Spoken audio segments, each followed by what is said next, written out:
berjumpa lagi di sini di pelajaran pendidikan agama Islam kelas 3. Perkenalkan, nama saya Pak Renal dari SD Negeri Kebondowo 3. Saya Pak Renal. Ya, tapi di sini saya menggunakan wayang bernama Kresno. Oke, anak-anak, marilah kita mulai pelajaran hari ini, yaitu tentang kisah keteladanan Nabi Ibrahim. Sebelumnya kita sambut dulu ya. Assalamualaikum warahmatullahi wabarakatuh. Waalaikumsalam warahmatullahi wabarakatuh. Sebelum kita mulai kegiatan pelajaran di pagi hari ini, kita berdoa dulu. Berdoa agama dan kepercayaan masing-masing. Berdoa dipersilahkan. Bismillahirrahmanirrahim. Raditu billahi robban wa bil islami dinan wa bil muhammadin nabiyya wa rasulah. Rabbi zidni ilma warzuqni fahma. Amin ya rabbal alamin. Hari ini kita akan pelajaran dari KD 3.13, yaitu memahami kisah keteladanan Nabi Ibrahim alaihissalam dan Nabi Ismail alaihissalam. KD 3.13 yaitu menceritakan kisah keteladanan Nabi Ibrahim dan Nabi Ismail alaihissalam dengan tujuan siswa mampu menunjukkan sikap yakin kisah Nabi Ibrahim dan dengan benar. Yang kedua, siswa mampu menunjukkan sikap rasa ingin tahu, sabar, rela berkorban, dan hormat kepada orang tua sebagai implementasi dari pengembangan kisah keteladanan Nabi Ibrahim dan Nabi Sulaiman. Lanjut, yang ketiga, siswa dapat menganalisis kisah keteladanan Nabi Ibrahim. Lanjut, yang keempat, siswa mampu menceritakan kisah keteladanan Nabi Ibrahim alaihissalam. Bagaimana keseruan hari ini? Kita akan lihat bareng-bareng. Yuk, kita akan lihat mulai dari kisahnya dan tentunya dengan video-video dari Nabi Ibrahim, apapun teladanannya dan bagaimana kisahnya. Ayo kita gaskan. Keteladanan Nabi Ibrahim alaihissalam. Nabi Ibrahim alaihissalam lahir di Babilonia atau Irak, anak-anak. Ayahnya bernama Azar bin Nahur. Kala itu Babilonia dipimpin oleh seorang raja yang sangat zalim, yaitu Raja Namrud bin Kan'an bin Kus. Babilonia adalah negeri yang kaya, rakyatnya hidup makmur, tetapi mereka tidak mengenal Allah Subhanahu wa Ta'ala. Penduduk Babilonia justru menyembah patung atau berhala yang mereka buat sendiri, anak-anak. Anak Nabi Ibrahim alaihissalam.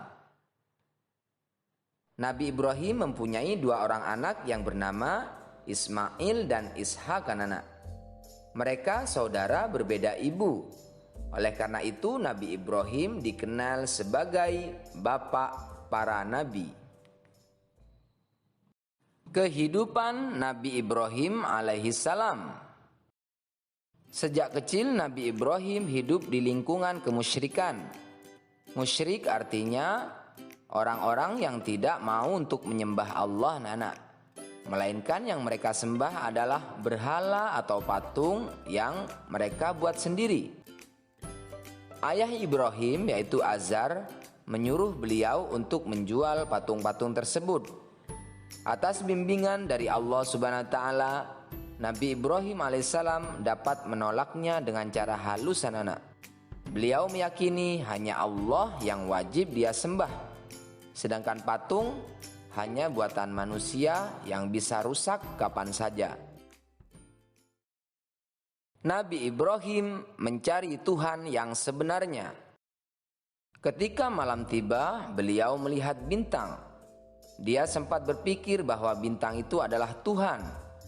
Ketika bintang tenggelam, beliau berkata, "Saya tidak suka kepada yang tenggelam." Ketika melihat bulan, beliau mengira itu Tuhannya. Ketika bulan menghilang, beliau berkata, "Sesungguhnya jika Tuhanku tidak memberi petunjuk kepadaku, pastilah aku termasuk orang yang sesat." Ketika beliau melihat matahari terbit, beliau mengira matahari adalah Tuhannya. Namun ketika matahari sudah terbenam, beliau berkata, "Hai kaumku, sesungguhnya aku berlepas diri dari apa yang engkau persekutukan."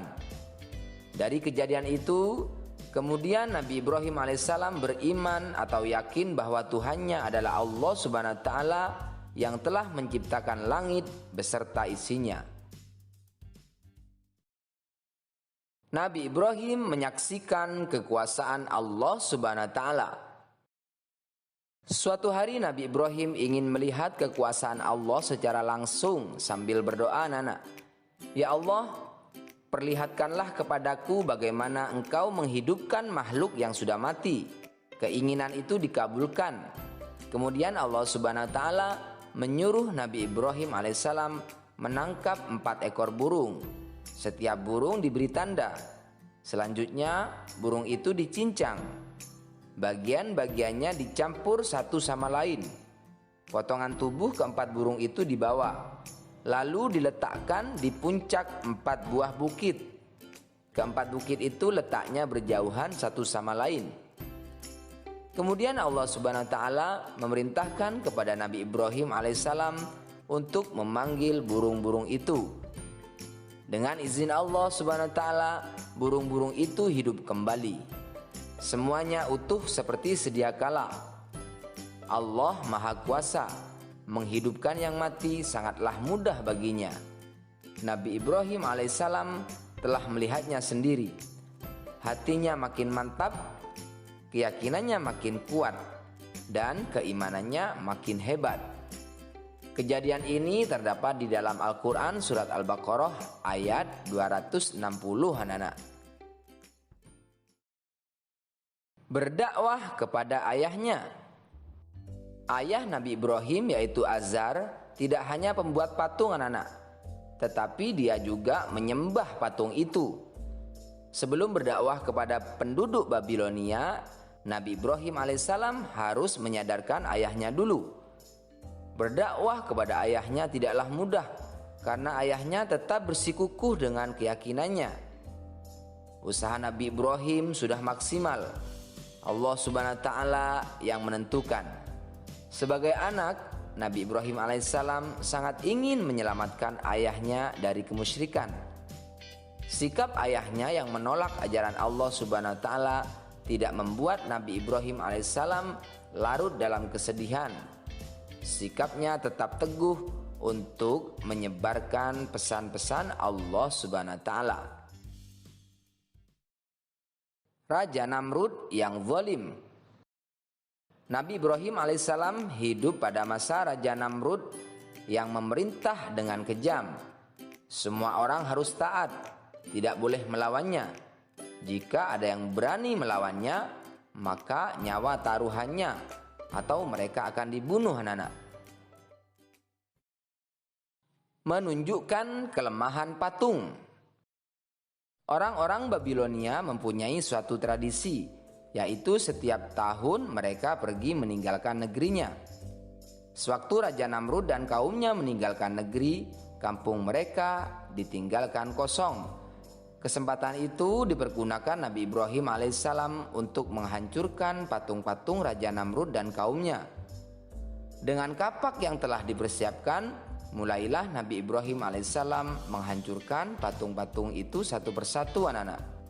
Hanya satu patung yang paling besar tidak dihancurkan.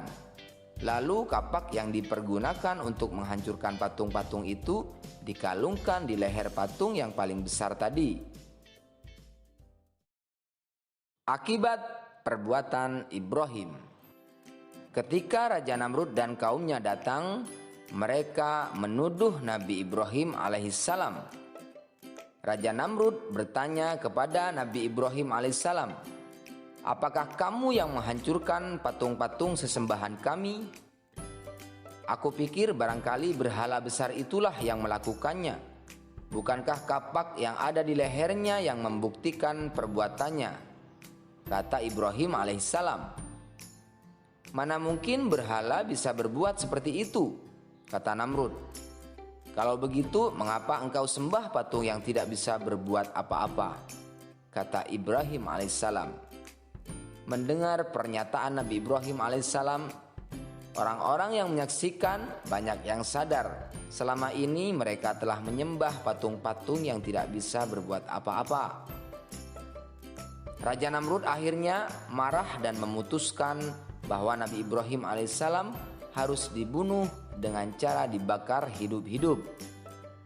Api menjalar mendekati Nabi Ibrahim alaihissalam, akan tetapi ia tetap tenang. Hatinya bertawakal atau pasrah kepada Allah Subhanahu wa taala. Ia yakin Allah Subhanahu wa taala tak akan membiarkannya terbakar. Ketika api menyala makin besar, Raja Namrud dan pengikutnya tertawa riang. Mereka menyangka bahwa Nabi Ibrahim telah hancur menjadi abu. Akan tetapi betapa terkejutnya mereka melihat keajaiban yang tidak disangka-sangka. Setelah api padam, Nabi Ibrahim alaihissalam tiba-tiba berjalan keluar dari puing-puing pembakaran api dengan selamat tanpa luka sedikit pun. Allah Subhanahu wa taala menunjukkan kekuasaan dan kasih sayangnya kepada Nabi Ibrahim alaihissalam dan kaumnya. Bagaimana tadi anak-anakku? Apakah sudah paham yang diterangkan tadi tentang kisah keteladanan Nabi Ibrahim yang sangat pemberani untuk mengajarkan agama, yaitu menyembah Allah Subhanahu wa taala dan meninggalkan penyembahan terhadap berhala atau batu. Maka dari itu kita harus selalu bertakwa kepada Tuhan kita, yaitu Nabi Muhammad.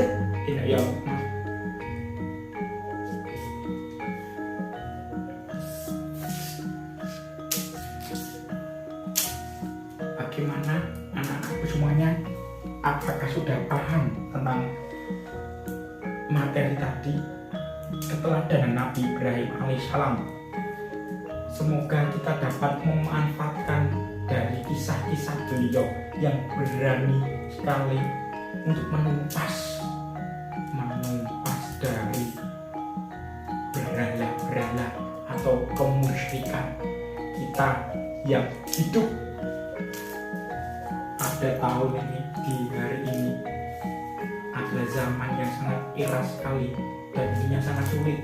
Ayo kita tingkatkan ibadah dan amalan-amalannya. Oke, sekian, kita jumpa lagi bersama Krishna dan Krishna yang lain. Oke, selamat jumpa lagi. Wassalamualaikum warahmatullahi wabarakatuh.